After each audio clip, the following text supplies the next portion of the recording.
Hello बच्चों, नमस्कार। स्वागत है आपका अपने यूट्यूब चैनल करियर पॉइंट में। आज हम डिस्कस करेंगे प्रमेय 1.4 की।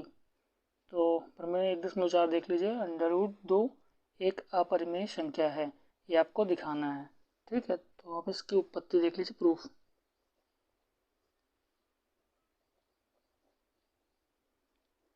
प्रूफ ठीक।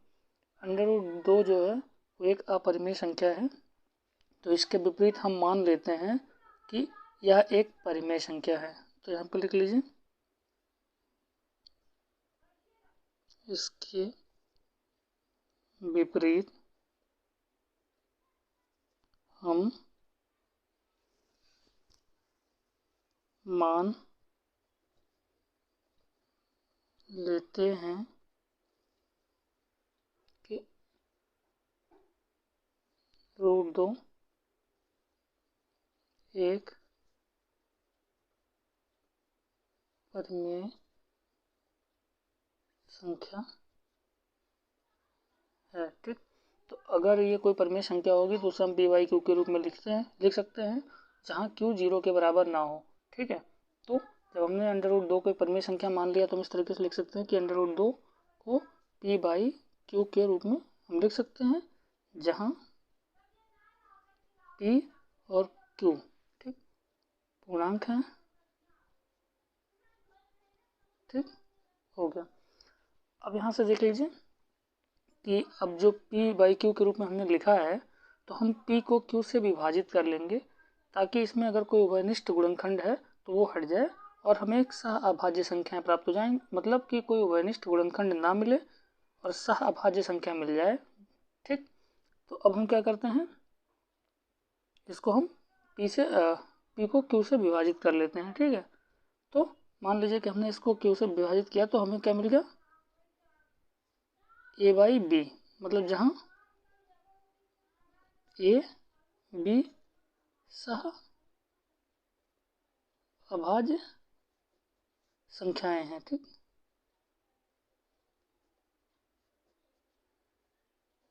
सहभाज्य संख्याएं क्या होती हैं, मतलब कि इनमें जो है कॉमन जो गुणनखंड होगा वो एक होगा, इसके अलावा और नहीं होगा। ठीक है, तो इस तरीके से हमने लिख लिया है। अब आप देख लीजिए, अब देख लीजिए इसको हम थोड़ा सा क्रॉस मल्टीप्लाई कर लेते हैं, तो ये हो गया बी रूट 2 बराबर ए। ठीक, तो दोनों पक्षों का आप वर्ग कर दीजिए। दोनों पक्षों का वर्ग करने पर क्या हो जाएगा, बी रूट 2 का वर्ग बराबर ए का वर्ग। ठीक, तो इसको इस तरीके से लिख सकते हैं, 2b² बराबर ए स्क्वायर। ठीक, इसको और हल कर लीजिए, तो b² बराबर ए स्क्वायर बटा 2, ये मिल गया हमें। ठीक, अब आप देख लीजिए प्रमेय 1.3 से। ठीक, प्रमेय 1.3 क्या कह रहा है कि अगर कोई भी संख्या ए स्क्वायर को विभाजित करेगी तो वह संख्या ए को भी विभाजित करेगी। ठीक है, तो इस वजह से जो हो जाएगा कि अगर ये संख्या दो जो है ए स्क्वायर को विभाजित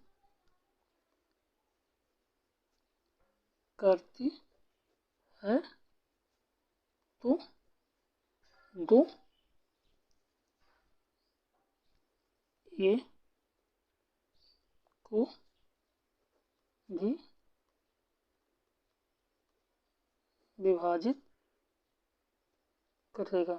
ठीक, तो ये हो गया, मतलब कि कोई संख्या अगर ए स्क्वायर को अगर विभाजित करेगी तो वह ए को भी विभाजित करेगी, इसलिए उसमें जो है 2 का मल्टीपल जरूर होगा। इसलिए हम लिख सकते हैं ए बराबर 2c। इस तरीके से लिख सकते हैं कि मतलब अगर 2 जो है वो स्क्वायर को अगर विभाजित करेगा तो मतलब उसमें 2 का कोई गुणनखंड होगा। ठीक, तो हो गया 2c। ठीक, अब इसको जो है यहाँ पे हम रख लेते हैं इस समीकरण में। ठीक है,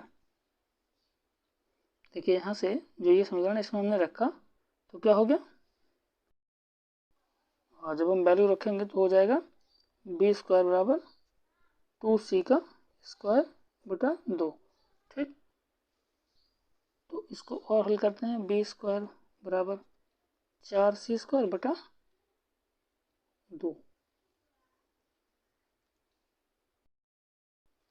इसको हम और हल कर लेते हैं। देखिए 2 एकम 2, 2 दूनी 4, तो ये क्या मिल गया, बी स्क्वायर बराबर 2c स्क्वायर, ये मिल गया। तो देखिए सी स्क्वायर बराबर क्या मिल गया, बी स्क्वायर बाई 2। ठीक, तो प्रमेय फिर से देख लीजिए, प्रमेय 1.3 से। ठीक, अगर यह जो है 2 जो है बी स्क्वायर को अगर विभाजित करता है, 2 अगर बी स्क्वायर को विभाजित करता है तो 2 जो है बी को भी विभाजित करेगा। ठीक, ये हो गया।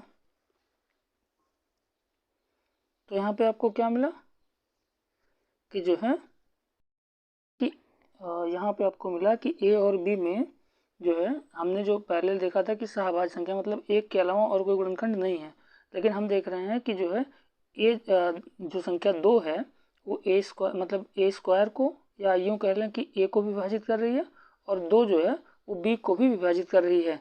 अतः हम कह सकते हैं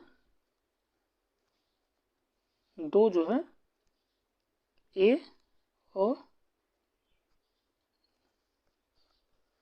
बी का एक उभयनिष्ठ गुणनखंड है।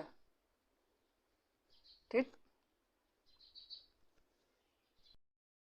2 है जो वो ए और बी का एक कॉमन गुणनखंड है, लेकिन हम पहले से क्या मान के चले थे कि ए और बी में कॉमन गुणनखंड एक के अलावा और नहीं है, तो यह हमें विरोधाभास प्रकट हो रहा है। ठीक, विरोधाभास क्यों प्रकट हो रहा है, क्योंकि हमने गलत कल्पना कर ली है।